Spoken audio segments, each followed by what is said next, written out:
고린도전서 12장 8절에서 11절 말씀입니다. 우리 같이 합독하겠습니다. 어떤 사람에게는 성령으로 말미암아 지혜의 말씀을, 어떤 사람에게는 같은 성령을 따라 지식의 말씀을, 다른 사람에게는 같은 성령으로 믿음을, 어떤 사람에게는 한 성령으로 병 고치는 은사를, 어떤 사람에게는 능력 행함을, 어떤 사람에게는 예언함을, 어떤 사람에게는 영들 분별함을, 다른 사람에게는 각종 방언을 말함을, 어떤 사람에게는 방언들 통역함을 주시나니 이 모든 일은 같은 한 성령이 행하사 그의 뜻대로 각 사람에게 나누어 주시는 것이니라. 아멘. 우리 계속해서 고린도전서 강의를 지금 하고 있습니다. 교회 안에 여러 가지 은사가 있다. 하나님께서 획일화되도록 한 사람에게 모든 것을 다 주신 것이 아니고 여러 사람, 특히 각 사람, 한 사람 한 사람이 은사가 없는 분들이 없다. 한 가지씩 이상의 은사를 다 주셨다. 그래서 주신 분은 하나님이시죠. 성부, 성자, 성령님께서 직분도 주시고 활동의 능력도 주시고 성령께서는 은사를 주시고, 그 이유는 그리스도의 몸된 교회를 세우라고, 그리고 교회에 유익을 주라고. 개인의 유익을 먼저 구하면 사역을 잘못한 거예요. 너는 네 일을 했구나 하신다 이거예요. 은사를 주신 것은 1차적인 목적은 반드시 성도들에게 유익이 돼야 돼요. 교회. 그리고 그리스도의 몸을 세워가야 돼요. 이게 에베소서 4장 11절과 13절, 로마서 12장 4절과 8절, 고린도전서 12장 27절에서 31절, 그 많은 다양한 은사들을 쭉 열거를 합니다. 우리는 이제 9가지 은사를 주로 고린도전서 강의를 하니까 말씀을 드리려고 하는데, 이것을 우리가 마음에 명심하면서 섬겨가는 것은 지혜입니다. 여기 원리에서 벗어나면 사단의 도구가 될 수 있어요. 열심히 일을 하고 교회 일을 했는데 내가 거친 돌이 돼.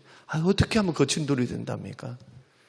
교회에 나와서 열심히 나는 봉사하고 찬양하고 주의 이름을 불렀는데 돌아보지 않은 거예요. 나 열심만 생각하지 주변을 안 돌아보는 거예요. 주변 덕이 되는가, 유익이 되는가, 나의 헌신을 통해서 이것이 정말 조화와 균형을 이루어서 나아가는가. 여기에는 양적인 성장뿐만 아니고 영적인 성장, 이것이 다 포함되어 있어요. 인격적인 것도 포함되어 있어요. 그래서 고린도전서 12장만 말한 게 아니라 은사를 주구장창 말씀하시면서 갑자기 13장 말씀에 사랑이 등장합니다. 사랑이 없으면 아무것도 아니다. 사랑이 없으면 유익이 없어 하면서, 그 14장에서는 은사는 이렇게 활용해라, 또 활용을 이야기를 쭉 하신다. 그래서 우리는 교회 생활을 할 때 애초에 교회가 여러분들이 이제 어떤 교회에서 처음부터 신앙생활을 했는가, 그게 상당히 중요해요. 그게 어떻게 배웠는가, 그 깃틀 안에서 고쳐나가는 겁니다. 자꾸 말씀을 따라서 고쳐나가는 거예요. 그래서 교회는 참 죄송한 말이지만 여러 교회 돌아다니는 것은 별로 안 좋아요. 진득하게 있는 게 좋아요. 한 번이든 두 번이든 꾸준하게 교회에서 서 있는 게 좋지. 그냥 1년마다 바꾸고 마음에 안 들어서 어쩌고 이것이 어째서 어쩌고 이런 분들 보세요. 철새로 돌아다니지 하나님 몸된 교회에 유익이 됩니까? 유익이 된다고 외치지만은 저는 목회 경험상 보면 교회를 세우는 사람의 특징이 뭐냐? 비가 오나 눈이 오나 바람이 부나 그 힘들고 어려운 고비고비 동고동락하면서 하나님 앞에 머무릅니다. 성장하고 발전해 나가요. 실수도 하죠. 실수도. 사람이 사는 곳이고 또 우리의 은혜 받음이라고 하는 것은 날마다 은혜가 되는 게 아니라 죄 짓고 살면 은혜가 안 되고 세상에 관심을 더 가지면은 은혜가 되겠습니까? 안 되지. 이런 영적인 흐름, 환경, 또 은혜 받음의 여부 이런 것에 의해서 우리의 은사와 봉사 생활도 영향을 받는다. 이것을 기억하는 것은 교회뿐만 아니라 본인에게 유익이 돼요. 어떻게 섬기려냐? 겸손하게. 유익이 되려면 겸손해야 돼요. 그래야 겸손하게 끝까지. 저는 어제 이제 사역을 다 마치고 오늘 새벽에도 눈 뜨고 일어나서 나올 때도 그 마음에 겸손히 섬기리라. 또 다짐하고 나와요. 겸손하게 섬기리라. 의지적인 기도, 하나님 말씀으로 자꾸 자기를 다스리고 이것이 없으면 잘 안 되니까 많이 맡은 사람들은 꼭 기억하셔야 되고 적게 맡은 사람들이 묻어두면 어떻게 될까요? 은사 활용을 안 해버리면 어떻게 될까요? 책망받습니다. 책망. 마태복음 25장에 있는 대로 책망을 받아요. 은사는 묻어두면 안 돼요. 하나든 5개든 상관없어요. 적으냐 크냐 그 중요하지 않습니다. 교회에서. 주시는 은사대로 활용하면 돼요. 중요한 것은 최선을 다했는가? 주님이 맡겨주신 일에 충성했는가? 충성입니다. 충성. 직분도 충성. 맡겨진 자들에게 한 가지 하나님이 부탁하신 것은 충성이니라. 충성 이외에 답이 있습니까? 충성은 내가 하기 싫다 해서 안 하는 것이 아닙니다. 나는 하기 싫어요. 내 마음에 안 들어요. 나는 시험 들었어요. 상관이 없어요. 충성은. 우리 주님이 빌립보서 2장에서 죽기까지 충성하셨다. 그리스도 예수의 마음은 겸손한 마음이었다. 자기를 낮추셨다. 그분은 겸손하셨지만은 죽기까지 충성했다. 죽기까지. 그래서 모든 이름에 뛰어난 이름을 주셨다. 주님이 그냥 모든 이름 위에 뛰어난 이름을 공짜로 얻으신 게 아니고 하나님이시니까 당연해 이르지 아니하시고 육을 입고 이 땅에 오실 때 전처를 밟으신 거예요. 전처를. 인간이 갖는 그 고통과 아픔을 다 느끼시면서 당하시면서 하나님의 뜻에 죽기까지 충성하셨다. 이 마음을 본받아라는 거예요. 겸손과 충성. 그래서 우리는 은사를 다뤄가면서 계속 우리가 지금 강의해 나가고 있는데 이런 말씀이 자꾸 떠올라서 여러분이 받은 은사에 충성할 수 있는 그래서 교회를 늘 먼저 생각하는 거예요. 공동체를 세우는 일일까 이게 유익이 될까? 유익이 안 되겠다 하면 자기 자유를 제한해야죠. 할 말 있어도 견디는 거예요. 견뎌요. 할 말이 있어도. 굉장히 중요하다는 거. 그 다음에 오늘 9가지 은사가 나왔는데 이 은사를 2가지로 요약할 수가 있어요. 자, 베드로전서 4장 10절에서 11절 말씀 보면은 각각 은사를 받은 대로 하나님의 여러 가지 은혜를 맡은 선한 청지기 같이 서로 봉사하라. 은사 받았어요. 여러 가지 은혜를 맡았단 말이에요. 은혜. 그러니까 여러분들이 지금 목사가 설교를 했든 부엌에서 밥을 했든 장로로서 사역을 하든 쓰레기를 줍든 은사를 주신 거예요. 하나님께서 직분 주셨고 이게 은혜라는 거예요. 은혜가 뭡니까? 자격이 없는데 주신 거예요. 그렇게 여겨라는 거예요. 왜 은혜입니까? 하나님이 주셨으니까. 그 은혜를 맡았다. 은혜로.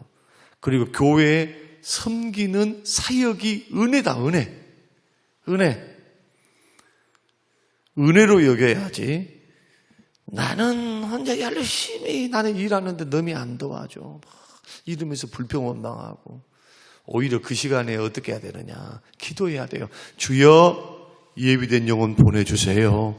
일꾼 보내주세요. 주님이 제자들에게 말씀하셨잖아요. 추수할 곡식은 많대. 추수할 곡식은 많아. 일꾼이 부족하니 하늘 아버지께 구하래. 일꾼 보내달라고. 나 원망불평하다 너무 힘들어서 못해 이러지 말고 그것을 감당하면서 감당할 때 믿음이 생긴단 말이에요. 감당할 때. 감당치 못할 시험도 허락지 않은데 감당치 못할 일을 그 사람에게 맡기겠어요? 주께서? 만약에 맡기려면 믿음을 키우고 능력을 주시고 은혜를 주시고 물질 주시면서 몸된 교회를 위해서 하나님이 도우십니다. 왜냐하면은 그 사람이 이빨이 빠져서 교회가 잇몸이거든요. 저는 그러한 원리들을 교회 안에 너무 많이 봐왔어요. 그래서 사람들을 바라보면서 많은 생각을 합니다. 저도 마찬가지예요. 제가 이곳에서 목사를 내가 안 한다 해서 안 되냐? 아니요. 더 좋은 분. 만약에 그러지 못할 때는 하나님 능력 주셔서 주께서 부르셨으니 교회에 유익이 되는 방향으로 목사를 고쳐요. 없는 능력도 주시고 없는 은사도 주시면서 하나님이 해나가시는 거예요. 그러니까 거기에 우리들이 가져야 될 마음의 자세는 뭐냐? 나는 은사를 주님이 주셔서 은혜로 맡았다. 그 다음에 선한 청지기같이 서로 봉사하라. 만일 누가 말하려면 하나님의 말씀을 하는 것 같이 하고 누가 봉사하려면 하나님의 공급하시는 힘으로 하는 것 같이 하라. 그러니까 봉사는 두 가지로 나타나는데 하나는 말씀 가르치는 은사. 주로 가르치고 연구하고 이런 은사. 하나는 몸으로 움직이는 은사. 두 가지로 나타날 수 있어요. 둘 다 잘하는 분 찾기 어려워요. 몸으로 잘하신 분들 막 말씀 연구하고 막 책 읽고 그래서 가르쳐봐라. 못해. 잘 안 돼요. 또 말씀의 은사를 받은 우리 목사 같은 사람들이 망치 들고 못 들고 돌아다니면 목사하지 말고 그런 분들은 하면 안 돼. 공사반에서 일을 하거나 다른 세상 일을 해야지. 막 두드러 고쳐 돌아다니면서 개척교회야 그렇게 할 수 있겠지만 거기에 맞들려서 그렇게 하면 제가 해보니까 연구하기도 바빠요. 연구하기도. 설교 준비하기도 바빠요. 설교가 몇 번입니까? 몇 번? 11번, 12번. 거기다가 이사예배. 무슨 예배.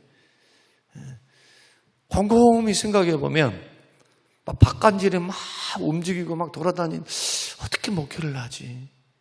궁금증이 많은 거예요. 그래서 말씀의 은사를 받은 사람들은 성경 연구하고 책을 읽고 가르치고 제자 훈련하고 여기 시간을 막 투자하면서 그렇게 섬기고 교사들 그래서 이런 은사를 받은 사람들은 많지 않겠죠. 그러죠? 많지 않겠죠. 주로 목사님들, 주의 종들, 그 다음에 교사, 가르치는 교사 이런 분들에게 주어진 거예요. 그리고 주일학교가 살아야 되고 가르치는 사역이 반드시 있어야 되고 그렇다 하는 거. 그다음 반대로 대부분이 차지하고 있는 게 뭐냐? 행위의 은사, 움직이는 은사, 섬기고 활동하는 데 시간을 투자합니다. 시간 투자처가 달라요. 몸으로 움직여서 막 뭐 행정을 하고 뭘 사고 뭘 고치고 뭘 하는 걸 하고 말씀의 은사는 주로 시간 투자가 연구하고 그러니까 이런 분들이 막 활동 안 한다 해가지고 교회에서 막 잘 안 보인다 그래서 그걸 그렇게 막 그러면 안 된다는 거예요. 그렇게 하면 은사를 보고 은사 재배치라 그래요. 은사 재배치. 은사에 따라서 일하도록 교회가 그렇게 열려 있어야 된다. 아, 저분은 교사지.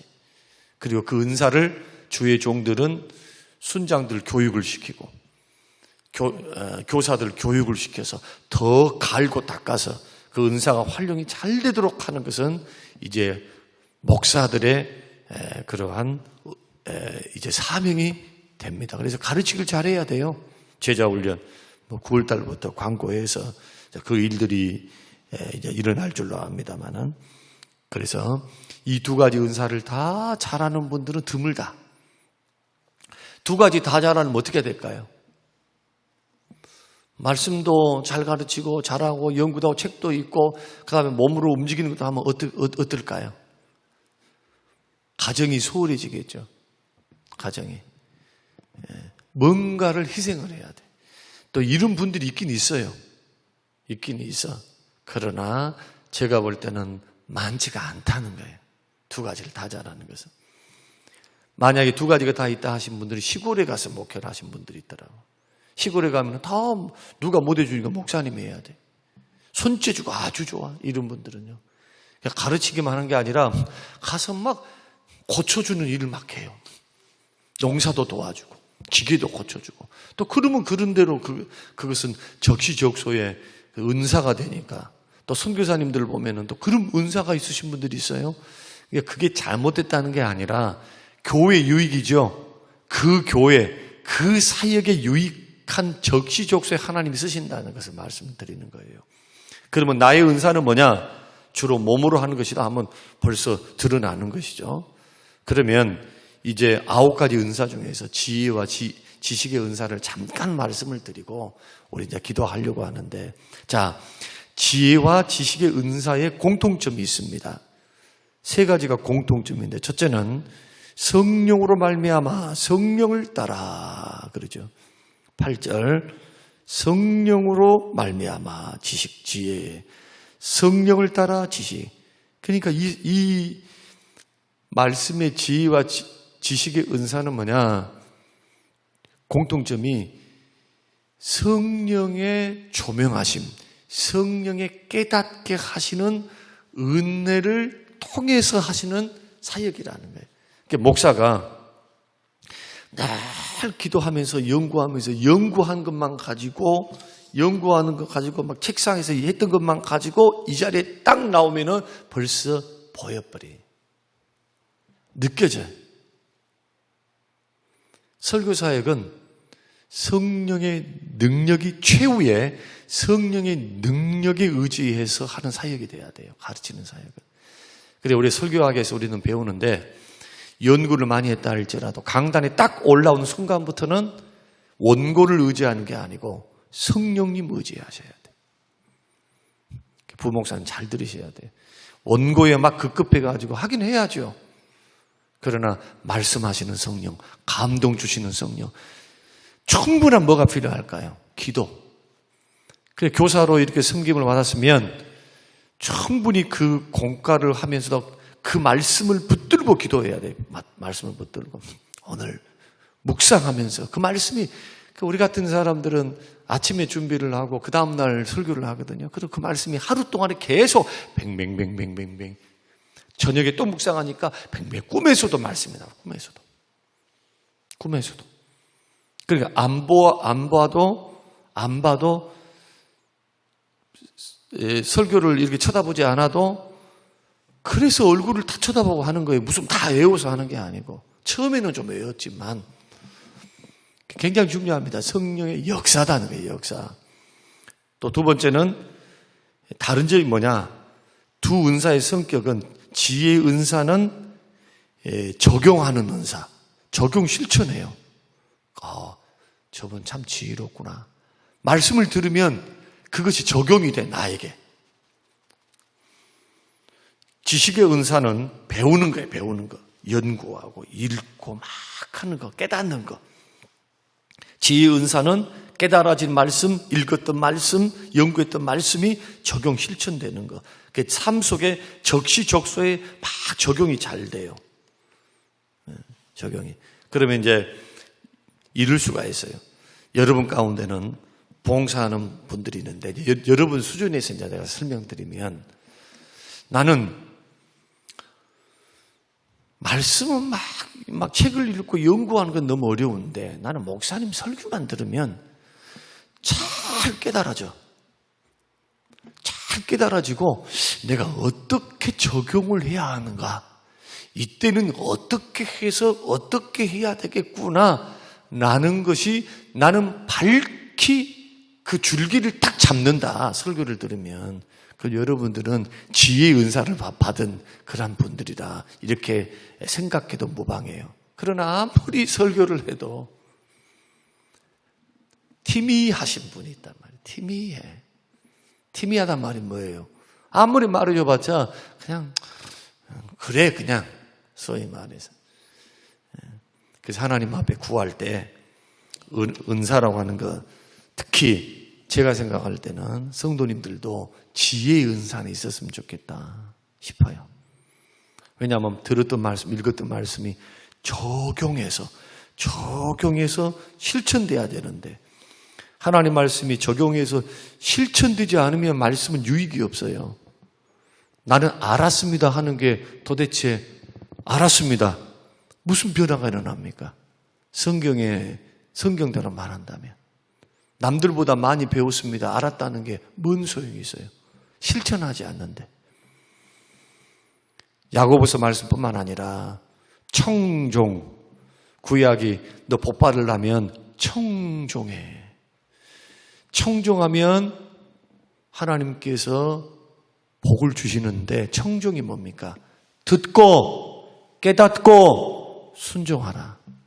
반드시 순종의 자리를 가요. 그럼 순종하려면 마음에 뭐가 있어야 되느냐? 지혜의 은사. 들었던 말씀이, 아이고 오늘은 김 집사한테 말했어. 이 말씀 나하고는 상관없어. 이 말씀은.